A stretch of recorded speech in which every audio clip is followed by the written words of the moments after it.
Изкуственият интелект вече не е част от бъдещето. Той е настояще във всяка сфера на човешкия живот. От икономиката и здравеопазването до медиите и управлението. Алгоритмите все по-често заменят човешките решения. Това създава безпрецедентни възможности, но и нови, трудно предвидими рискове.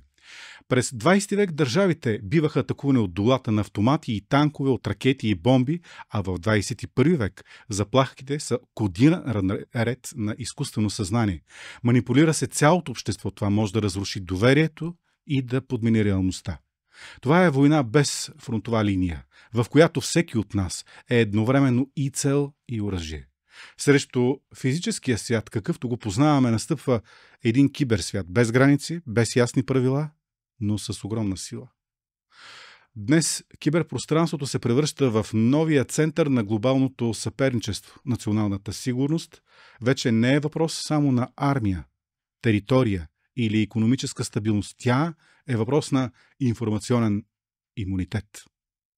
И така, основното. Когато интелектът се превръща в оръжие. Изкуственият интелект е инструмент, но инструментът винаги служи на намерението на онзи, който го държи. Стара истина.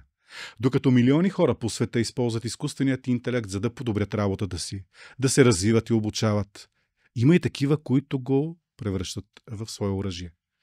Изкуственият интелект може да имитира гласове до съвършенство. Достатъчни са няколко секунди запис, за да бъде създаден фалшив аудиоразговор, с който да се източат средства, да се подведат институции или да се унищожи нечия репутация. Изкуственият интелект може да създаде снимки и видео, в което хора участват в напълно измислени събития, без дори да подозират. Тези дълбоки фалшификации, известни като deepfakes, вече са новото бойно поле. Те не просто изкривяват истината. Те я заличават. В свят, в който зрителят не може да различи истинското от изкуственото, доверието се превръща в първата жертва. На следващо място, човешкият фактор като най-слабото звено. Колкото по-неинформиран и невнимателен е човекът, към когото е насочена кибератаката, толкова по-успешна е тя. А последиците? Абсолютно разрушителни. Днес, когато държавните служители, учениците и обикновените граждани ежедневно си взаимодействат с технологиите, недостатъчното образование се превръща в стратегическа слабост. Най-успешната кибератака е тази, която жертвата сама допуска с едно натискане на един линк. Наивността, небрежността и липсата на критично мислене са новия вход за злонамерени атаки. Срещу киберпрестъпниците няма физически катинар, няма врата, която да можем да залостим, за да защитим спестяванията си, идентичността си и нашите близки. Именно за това образованието не е просто културен приоритет, то е фундамент на националния суверенитет. На следващото място е високото образование, защото то дава нация, която трудно се манипулира. Този принцип днес е по-валиден от всякога и няма да спирам да го повтарям.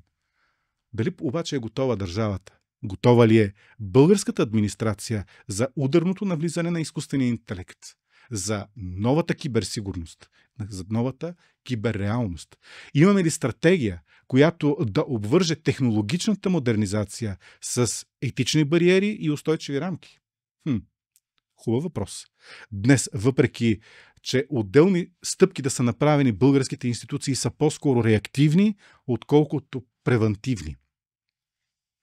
Липсват интегрирани системи за защита на данни, обучени кадри, устойчиви протоколи за реакция при кибератака и най-вече култура за осъзната дигитална отговорност.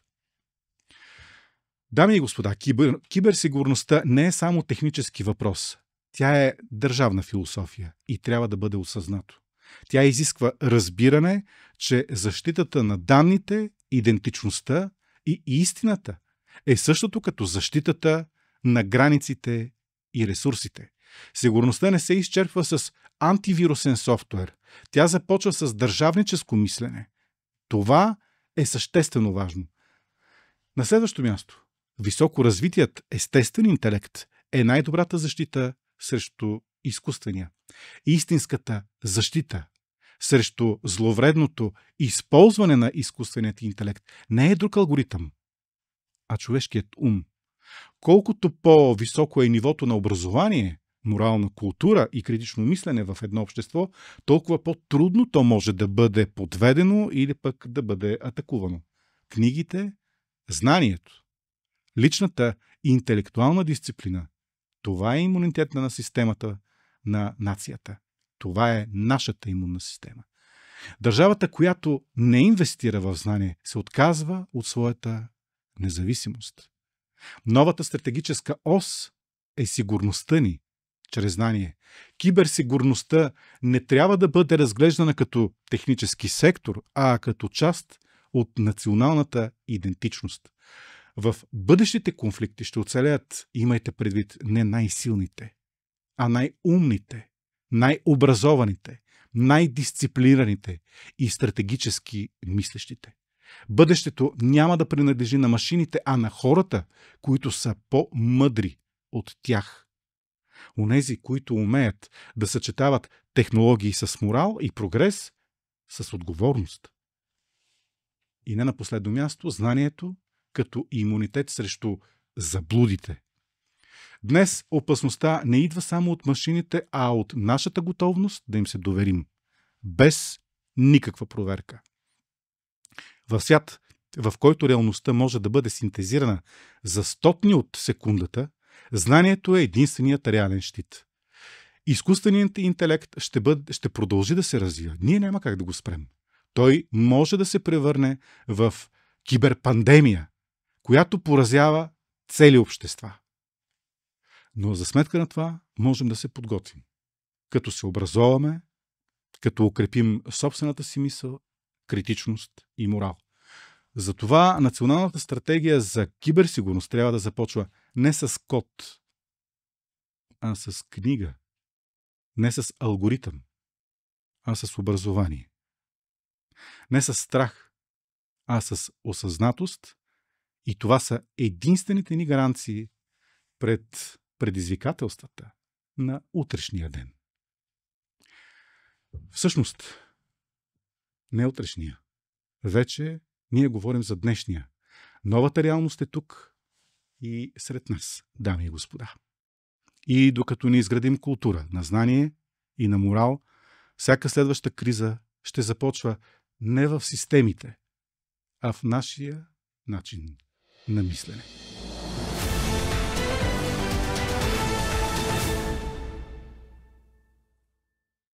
Дами и господа, днес записваме предаването и денят е 10 ноември. Години минаха, когато започна промяната. Едни казаха, че е революция. Други казаха, че е нов път. Трети казаха, че е билет за по-добро бъдеще. Аз не вярвам в нито едно от тези трите. Един политик на времето каза, че демокрацията ни отнела всичко.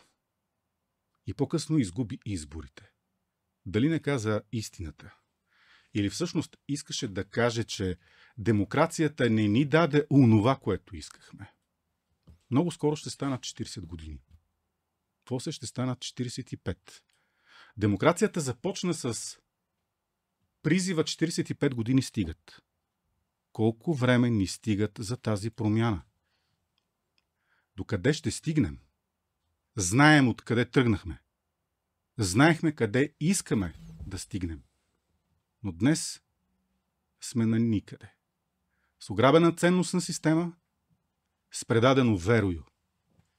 Ние се разпадаме като морал, ние се разпадаме като нация. За сметка на това сме обект на инвазия, на всякакви фалшиви идеологии, на всякакви фалшиви пророци, на всякаква фалшификация и манипулация. Но това е дълга и трудна тема.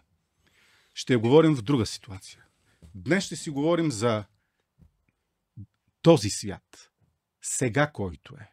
Светът на изкуственият интелект, на киберсигурността. Ще си говорим за дигиталния свят, за дигиталните пари, а може би и за дигиталния живот. Имам огромното удоволствие да приветствам професор Елин Савов. Здравейте, вие сте международен експерт по киберсигурност. Защо не се сещам за друг такъв в България?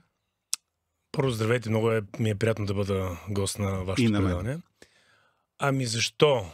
Имаме много качествени умове, имаме изключителни експерти. Може би, защото държавата не дава възможност те да излезат на преден план. Може би или не дава. Не дава. Това вече е по-добре. Нахвърлих си няколко въпроса, докато се рових по темата. Тя е всеобхватна. Касае всеки един от нас. Персонално и като общество. Като единица и като държава. Кръстих това предаване изкуственият интелект, невидимата заплаха. Прав ли съм? Абсолютно. Какво може обаче да ни атакува през изкуствения интелект, да започнем от него? Ще започна с няколко важни ключови изречения на създателя на AI в света преди няколко седмици. Да кажем само, че AI е съкращението за изкуствен интелект. Да. Където каза, че липсата на контрол върху изкуствения интелект ще докара обществата до критична точка. Нещо, което аз предупреждавам България във всичките мои интервюта за национални медии от 2 години. Защо? Тъй като имам поглед върху цялата система за сигурност, как се управлява. Първо, нямаме свързани модули и второ, ние нямаме капацитета да контролираме процеси, които са неуправляеми. Изкуственият интелект ни докара до момент, в който ние да се опитваме да прогнозираме нещо, което отдавна вече е извършено. Създаваме една нова атмосфера за изпадане в дигитален мехур, който може да се спука изведнъж и ние да изпаднем в бездна. Пояснете. Увличането и заместването на мисълта, на експертизата, на анализа, на оценката, на прогнозата, разчитайки на машинни софтуерни продукти. Прави ли ни мързеливи това? Не само, прави ни латентни, които ще изпаднем абсолютно незащитени в един момент, когато бъдем атакувани. Билет към нищото ли е оставянето ни в това качество да разчитаме на изкуственият интелект да ни замести в логиката, в мисленето, в синтеза, в анализа? Ще използвам друг термин. Билет към безвремието. Нещо, което ще ни коства много скъпо и няма да бъде никога откупено. Безвремието е това състояние, в което ние изпадаме в безтегловност, когато не може да дадем алтернатива, не може да дадем решение, тъй като създаваме дигитално бунтарско поколение, отричащо всичко, което е ценно и човешко. Идваме в момент, в който държавата ни трябва да се замисли къде сме ние, къде са експертите, къде е човечността, къде е религията, къде е културата, къде е естественото. Защо не се говори това? Аплодисменти за изкуствения интелект, възхищение от него. В медицината, в финансите, в земеделието, в отбраната, в сигурността като цяло. А защо никой не говори за недостатъците? Днеска разговорът с вас ще бъде интересен. Киберпрестъпниците не са това, което бяха. Това е нова форма на създаване на алтернатива в дигитално престъпния свят. Държавите не са готови. Разгърнете мисълта си за новите престъпници, така наречените киберпрестъпници. Докъде могат да стигнат и какво могат? Това, което ще споделя днеска във вашето студио, е фактологически доказано. Тази година бях участник в 7 форума световни, между които в Дубай, Сингапур, Прага, Испания. Там, където с очите си видях експерти от световно правоприлагащи и правозащитни организации и агенции, където обясниха много детайлно какво предстои. За съжаление, български представители не видях. Само вие. Аз, който бях поканен от организаторите, тъй като съм от дългогодишен участник на тези форуми. Това, което видях с очите си, предстои нещо изключително притеснително. Изкуственият интелект за мен е човешки глас до 99%. Клонирането на човешкия глас може да бъде създаден само с няколко обаждания фалшиви към вас с задаване на въпрос. Господин Иванов, вие ли сте? Извинявайте, има грешка. Имате да дължите сума към електроразпределително дружество или към телекомуникация, компания. Само няколко изречения от ваша страна дава възможност да се копира 15% от гласът ви. Последствие вашия глас се пуска, молейки за помощ към вашите родители и към вашите баба и дядо. В момента имаме пик на престъпленията в Европа, където имаме измами чрез изкуствен интелект, клониращи човешки глас с deepfake технологии. Това, което ще станем свидетели, е масови измами, които в момента заливат Чехия и Германия. Това, което се случва в Хонг-Конг, което се случва в Сингапур, в арабски държави, в Австралия, Нова Зеландия, Съединените американски щати. И имаме възпроизвеждане на реалност, която не съществува с фактически обстоятелства. Тя я няма. Имаме създадени министри вече за управление в конкретни държави. А кой контролира тяхното поведение? Имаме създадени възможности и платформи да заместят конкретна дейност. Кой контролира правилните вземане на решения? Какви министри имате предвид? В Албания има създаден министър, който да участва в управлението на държавата. AI, с изкуствен интелект. Точно така. Тоест, поверена е властта вече на изкуствения Точно интелект. така. Може да го проверите. Имате предвид, говорим за реалната правоприлагаща или законодателна, дори ако щете. Това не е законодателна, изпълнителна власт. Въпросният министър в Албания, той трябва да контролира процеси, такава функция му е дадена като министър. Това е жена, генерирана чрез изкуствен интелект, която има помощници. Сега, тук може да аплодираме новите технологии, може да аплодираме всичко, което дава възможност за нещо ново, но нека да си зададем въпроса, коя система контролира нещо, което не се знае как да бъде контролирано? Създателят на изкуствения интелект предупреждава. Свободата, която му дарахме, ще ни струва скъпо. Мога да не цитирам едно към едно, но възпроизвеждам мисли, които ще бъдат факт скоро. В Република България имаме ли създаден център, който да контролира тези процеси? Имаме ли? Не. Република България беше длъжна до края на месец август да посочи институция или орган, който да контролира процесите при създаването на изкуствен интелект и на неговите продукти. Простете, професоре, но аз имам спомене, започнах с една ремарка за днешната дата. До 1989 година България се славеше като държава, която има много високо развита, технологична за времето си, обучена нация. В България създаваха платки за компютри, към Apple и прочее. Ние сме подкаст и можем да споменаваме марки. Да. Как от едно от първите места в света се оказва, че ние дигитално в случай, или по-скоро спрямо за киберзаплахите, сме може би на едно от последните места, по вашите думи? Корена се състои в нещо друго. Умишлената липса на качествена киберподготовка за неутрализиране на такива заплахи. Аз вече виждам умисъл, да. И ще дам един пример. Всеки български гражданин може да влезне в ключовите институции, които трябва да обучават правоприлагащите органи в България. Mm-hmm. Да видят колко експерти има, които обучават по тази тема. Колко? Под 1%. Под 1%? Точно така. Как си го обяснявате? Липсата на качествена подготовка дава възможност да бъде уязвимо населението и да бъдат контролирани служителите. Когато има незнание и липса на подготовка, има безхаберие. Когато има безхаберие, има възможност за извън институционален контрол. Това, което казвате, е диагноза за присъда. Мисля, че може би натам да отидем, да. Точно преди няколко седмици аз официално по собствено желание напуснах МВР. Скандализиран? Разочарован и оттекчен. Заради? Липсата на възможности и развитие. А защото? Липсата на управленско решение. В резултат на? Безхаберие. Всички тези неща, които казахте току-що, са абсолютната присъда. Това вече не е диагноза, това е присъда. Ние сме тръгнали наистина на никъде по начина, по който анонсирах предаването. Как да влезем в правилния път? Рецептата. Тази дата, която вие споменавате днес, е емблематична за мен лично. Ще ви кажа защо. На днешната дата нашия баща е роден, който почина миналата година. На 10 ноември ние не празнувахме само падането на комунистическия режим в нашето семейство, но нашия баща имаше празник рожден ден. И забележете неговите реплики в къщи в Смолян. Баща ни беше служител на Държавна сигурност. Когато влизайки в къщи, той казва: днес ще празнуваме освобождението на България. Ние не празнувахме рожден ден на нашия баща. Ние празнувахме, че България се освободи от нещо, което баща ми ненавиждаше. Затова ви казвам, че днешният ден е нещо уникално лично за мен. Аз съм най-малки от 5 деца и когато ви слушах, като говорихте в началото, вие ме върнахте 46 години назад. Малко по-малко, извинете, 36 години 36. назад. Да. Тогава аз бях на 9 годинки и присъствах на радостта на нашия баща в къщи, който към онзи момент никога не беше доволен и съгласен с това, което прави държавата. Въпреки че служише на нея. А днес би ли бил? Не. Не. Вие? Баща ми си отиде от този свят на деня на МВР, на 5 юли. Дългогодишен служител в службите и в МВР, Господ си го прибра на 5 юли 2024 година.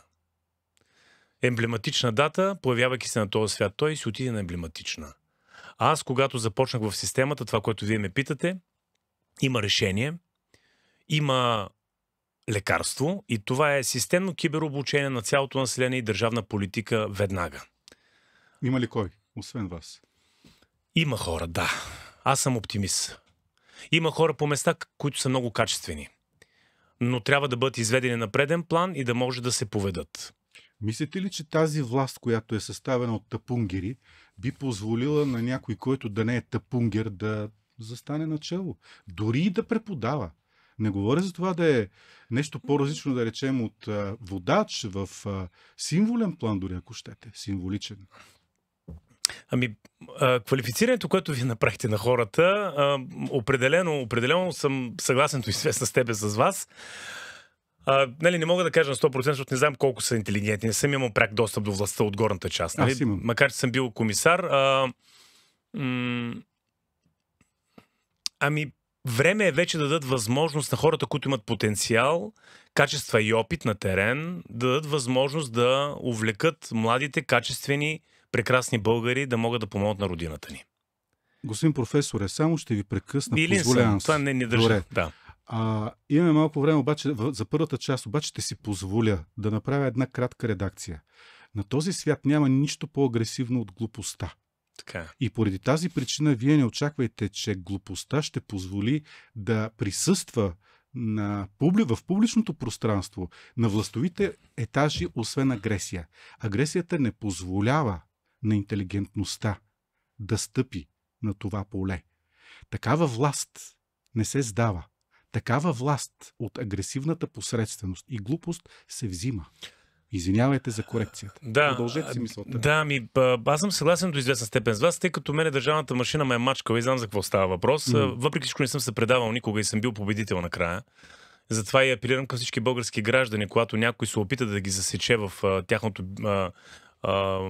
техния бит или професионална кариера, да не се предават, тъй като аз лично вярвам в справедливостта.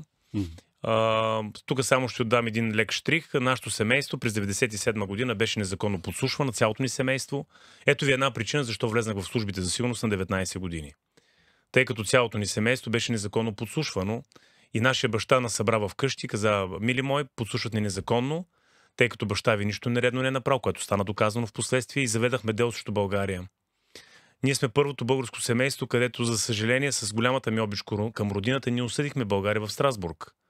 Защото изключително тежко бяха нарушени нашите човешки права. Така че, говорейки за нарушаване на правата ни, за ангажимента на държавата към гражданите, за глупостта, която в момента витае над интелигентните хора и възможностите те да се реализират, много добре съм наясно. Лично аз съм, както се казва, съм ял крошета от държавната власт. В самия анонс на предаването, преди да влезете в студиото, бях казал, че рецептата срещу изкуственият интелект е добре развития естествен интелект. Допълнете това изречение.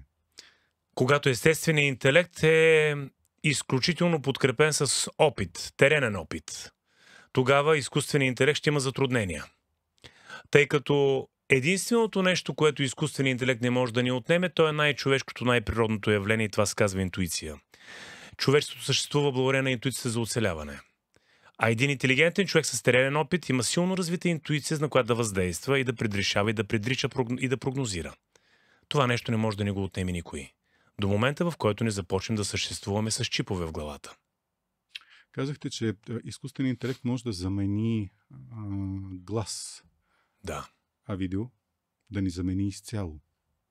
Защото виждаме водещи вече в различни телевизии с... Ще ви изненадам, може би, но ще направя една прогноза във вашето студио. Видеото вече няма да бъде доказателство. В съда. Точно така. Защото? Защото deepfake технологията ще измени реалността. Тоест, това е дълбочинната фалшификация. Дълбочинната фалшификация изменя реалните видеа и ги изтрива. Идваме натам. И ще си спомните този разговор с мен. Ще имаме нужда от доказана, технологично изградена технология, която да ни дава възможност да възстановяваме нещо изтрито от изкуствен интелект. Може ли изкуственият интелект да разпадне обществото? В начална фаза сме. И Бунтарското поведение, скептичното мислене и отричането на експертизата на хора, които са с доказан опит, ще коства скъпо на държавата ни. какъв е антидота на вече проникващата отрова тогава в това общество? Антидота е повсеместно навсякъде всички българи да се обединим, за да може да спре тази агония. Мисля, че това беше добър финал. Във втората част продължаваме с дигиталния свят. Дигитално евро, киберпрестъпност. Дами и господа. Това беше професор Илин Савов. Говорихме за изкуствения интелект. В следващата част ще говорим за дигиталните пари, за дигиталния живот. Измества ли ни нас самите? Къде сме ние? И къде всъщност трябва да сме или можем да бъдем? Аз съм Валентин Йонов.